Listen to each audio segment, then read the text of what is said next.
After 2 weeks of lackluster production from Odunze, we finally got the breakout game we were all looking for. We're going to take a look at his profile, his metrics, look at how he wins on film and how the Bears are utilizing him, and think about what we might be able to expect from him the rest of the season. Odunze was the wide receiver 3 in this draft class, but in a lot of draft classes, he would have easily been the number 1 wide receiver. He's 6'3", 212 pounds. That profile is of an X wide receiver, a number 1 wide receiver. He was selected 9th overall, so that is top 10 draft capital. There are a lot of drafts where a wide receiver isn't selected within the top 10 picks, so that should tell you everything you need to know about how good he is. He's 22 years and 3 months old, so while yes, he is a late declare, meaning he came out after his senior season, he's still an elite prospect. When we look at his metrics here, his 4.45 40-yard dash is in the 80th percentile. His 111.1 speed score is in the 94th percentile. That's height and weight adjusted because while it's impressive already that he ran a 4.45, which is 80th percentile once again, it's even more impressive when you think about that he's doing that at 6'3", 212 pounds. Now, his burst score of 128.3 is in the 83rd percentile. That's his vertical and broad jump. His 10.91 agility score is in the 86th percentile, and his 10.39 catch radius is 97th percentile. And so, across the board, he is an elite athlete. When we look at his production in week 1, he played 77% of the snaps. Now, he only had 4 targets, including 1 reception for 11 yards. That was off a ricochet where he skied over a Titans defender. And so that wasn't a great week, but he was starting out as a wide receiver 3 behind Keenan Allen and DJ Moore with a rookie quarterback in Caleb Williams. If you can contextualize that, it's understandable that he didn't immediately have an elite week 1. And then in week 2, with Keenan Allen out, he did step up and played 94% of the snaps. That's what we like. However, his counting stats were a bit lackluster. He had 5 targets, including 2 receptions for 33 yards. And so while the yards per catch is good, the overall production was underwhelming. In week 3, he had 11 targets, including 6 receptions, 112 yards, and 1 touchdown. He's very likely to have a top 8 wide receiver week. At the point of me recording this video, he's at wide receiver 5. When we take a look at the players from the Bears offense who received a target this week, Odunze and Cole Kmet tied for the lead with 11 targets. DJ Moore had 10, Roshan had 5, DeAndre Swift with 4, DeAndre Carter with 6, and Gerald Everett with 1. It was encouraging to see that Odunze led the team in total yards, while tying for the lead in touchdowns. He and Cole Kmet both had 1 apiece. He did finish 3rd in total receptions with 6, though, but to contextualize that, he was targeted deep down the field. His targets are more difficult to complete, but when they are completed, it's going to get you more yards and more fantasy points as well. At the point of recording this video, I wasn't able to get his total snap share, but I'm guessing it was really, really high, probably right around the 94% that he saw in week 2 with Keenan Allen out. When you look at his rush share, this was the first game during the regular season where he had a rush. It was 1 rush for 2 yards. In the preseason, he did have a 12-yard end around. And so it is nice to see that while, yes, you want your receivers to primarily be targeted in the passing game, it is good to see that he can be used on the ground as well, even if it was for a minimal gain. 0.2 points is 0.2 points.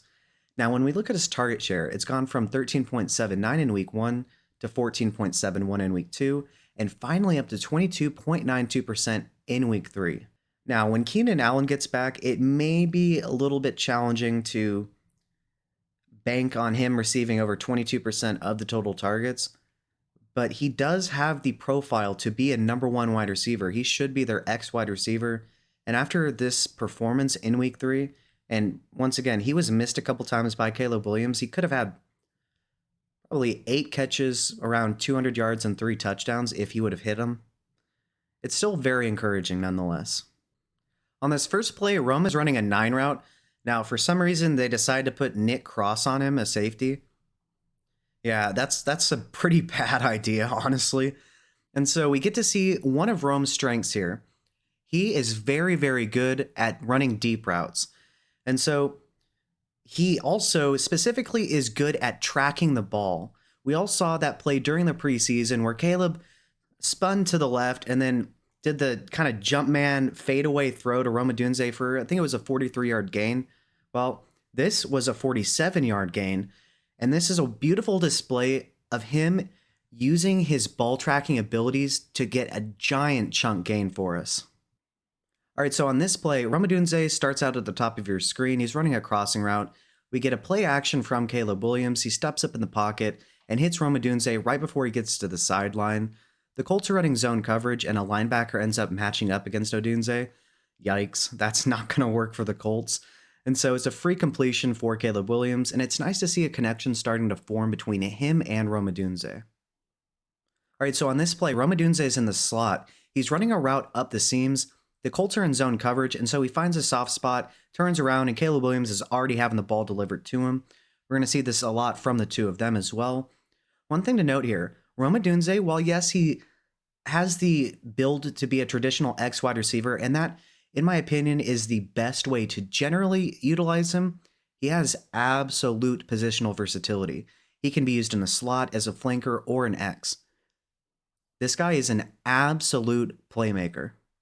All right, so if you like what you're seeing so far, please feel free to like and subscribe. It's a free and easy way to support the channel, and it lets me know that you want to see more content like this. I love creating these player breakdowns, looking at their profiles, metrics, ways in which they succeed, and breaking down what we see from them on film. Once again, please like and subscribe. Thank you. All right, so here we have Romadunze's first NFL touchdown. He's matched up against Kenny Moore in the slot here. He's running an out route. Now, once he gets open, he turns around, catches the ball, and he spins right back around to keep the ball away from the defender so Kenny Moore can't get the ball out of his hands. That is a vet move from a rookie. You'll notice the toe tap as well. I believe he gets 4 feet in, but if not, he gets 3 in. So easy NFL touchdown and a vet move from a rookie. All right, so here, Romadunze is on the bottom of your screen, almost out of frame. He's running an out route against off coverage. Now, Caleb Williams hits him, but the pass is a little bit off target, but look at that. Romadunze has vice grips for hands. That's another key attribute that I really didn't mention yet of Romadunze. Yes, he can win deep. Yes, he can win from any position on the field at wide receiver. But he can also win all over the field from the short game to the intermediate and deep levels of the field. Vice grips for hands. You throw it remotely close to him, there's a 90% chance that he is coming down with that football.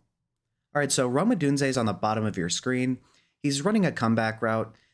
He takes an outside release before coming back to the quarterback, and he catches the ball in a contested catch situation against the cornerback here. Then he fights off the cornerback, and he does end up picking up the first down. All right, so this guy is very tough after the catch. He does not get enough credit. People think that just because he didn't have the yards after catch metrics that Malik Neighbors did in college, that he can't do it. Yes, he can. He breaks tackles with ease.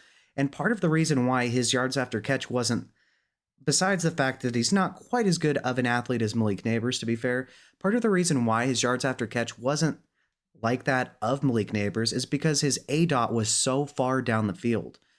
When you are trying to high point passes down the field, it's much harder for you to come down with a catch that allows you to use your yards after catch ability. Malik Neighbors' ADOT was shorter than Romadunze's, and so that's the reason for that. But getting back to Romadunze, he can win anywhere on the field. He can run any route in the route tree, and he has vice grips for hands. He is a #1 wide receiver. Romadunze, while he technically was the wide receiver 3 in this draft class, he would have easily been the #1 wide receiver in plenty of draft classes.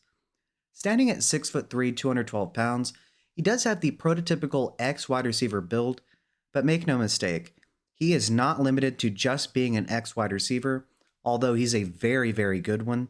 He has absolute positional versatility. He can beat you from the slot, as a flanker, or at the traditional X wide receiver position. Remember that he is an 80th percentile or better athlete in 40-yard dash time, speed score, burst score, agility score, and catch radius. This guy is an elite athlete across the board. And now, while yes, he and Caleb Williams are both starting out slowly, please give them both time, especially if you're in Dynasty. If you give up on them too early, you are making a grave mistake. Romadunze is the first wide receiver prospect that Matt Harmon had ever charted to run a fully green route tree at the collegiate level. Yes, that means he is above average at every single route that you could possibly run in the route tree. And yes, he is a rookie, as is Caleb Williams, And so there's going to be ups and downs this season, especially, but we have not seen anything remotely close to the ceiling for Rome Odunze with Caleb Williams throwing him the football. This is just the beginning. Alright, so if you like what you've seen in this video, please feel free to like and subscribe. It's a free and easy way to support the channel, and it lets me know that you want to see more breakdowns like this. With that being said, thank you and have a good day.